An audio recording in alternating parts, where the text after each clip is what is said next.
পশ্চিমবাংলায় কোথাও কোনো কাজ নেই। এখানে আছে তৃণমূল সরকার আর দেশে আছে বিজেপি সরকার। ১০০ দিনের কাজ সেই ভাবনা করে আমরা প্রথম নিয়ে এসেছিলাম। প্রথম মানে হচ্ছে আমাদের সাধারণ মানুষ সমর্থন করেছিল যে আমাদের রাজ্যের মানুষ রাজ্যে থাকুক। তাহলে বিকল্প কি হবে? তাহলে বিকল্প হবে আমাদের ১০০ দিনের কাজ, মাটির কাজ বা অন্য অন্য যার যেমন যোগ্যতা, যারা শিক্ষিত তারা চাকরি পাবে, যারা অর্ধ শিক্ষিত তারা হাতের কাজ করবে এবং যারা আরো মাঠে মাঠে ঘাটে কাজ করবে তারা মাটির কাজ করবে। মানুষকে তো সেইভাবে থাকতে হবে, কিন্তু আমাদের রাজ্যে কাজ নেই। আর দেশের সরকার আছে বিজেপি সরকার, আজকে যে কথাগুলো বলছে মানুষকে উস্কানি দিচ্ছে, কিন্তু মানুষের এই যে বিরোধী দলনেতা প্রত্যেক দিন বলছে হিন্দু মুসলিম এই যে বিভাজন করে দিচ্ছে, ভাগ করে দিচ্ছে, বিরোধী দলনেতার কি সেই কথা বলা উচিত? বিরোধী দলনেতার কথা হচ্ছে রাজ্যের মানুষ কিভাবে থাকবে, কিভাবে থাকবে, বিভিন্ন কথাবার্তা তিনি বলছেন। কেন মানুষকে উস্কানিমূলক বক্তব্য দিচ্ছে? কারণ ও মানুষকে উত্তপ্ত করছে, তাদেরকে যেমন যাতে তারা আতঙ্কর পরিবেশের মধ্যে থাকে, তাদের রুটি রুটি রোজগারের মধ্যে সে মাথাটা না ঘামাতে পারে, সেই জন্য একটা এই পরিবেশটা তৈরি করছে পরিকল্পনা মাফিক। 2026-এ আছে বিধানসভা ভোট।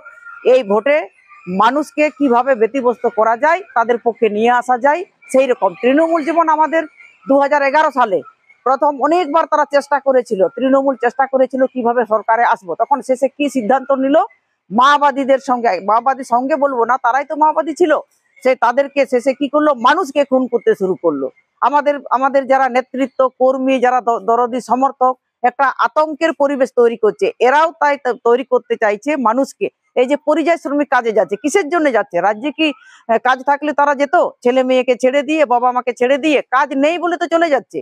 আর কোনো গোটা ভারতবর্ষ আমাদের সাধারণ মানুষের, আমাদের সমস্ত মানুষের অধিকার আছে, বিভিন্ন রাজ্য আমরা যেতে পারি, কোনো অসুবিধা নয়। কিন্তু তারা এই যে মন্দির এবং যে বাড়িঘর যে বলছে ভেঙেছে, সেইগুলোকে তাদেরকে ধরে নিয়ে এসে বিজেপি রাজ্যে যারা কাজে গেছে, আমার পশ্চিমবাংলার যে মানুষজন, তাদেরকে তারা নিয়ে আসবে এবং বাধ্য করবে তাদেরকে ওই মন্দির বা বাড়িঘর বানাবার জন্য। কে দায়িত্ব দিয়েছে ওকে এই কথাগুলো বলার?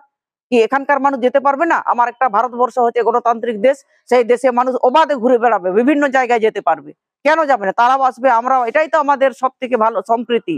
কিন্তু এরা সেই সব না করে তারা উস্কানিমূলক বক্তৃতা দিচ্ছে, বিভিন্ন রকম, মানে মানুষকে মাতিয়ে রেখে দাও, মানুষকে আতঙ্ক করে দাও, সেই কারণে এইসব করছে। কাজে গেছে নিশ্চয়ই যাবে, কাজ না পালে কেন যাবে না অন্য রাজ্যে কাজ করতে? আর যারা ভেঙেছে সে তারাই তারাই ওরা ওরা চলে গেছে, সেটা ওদের সন্দেহ?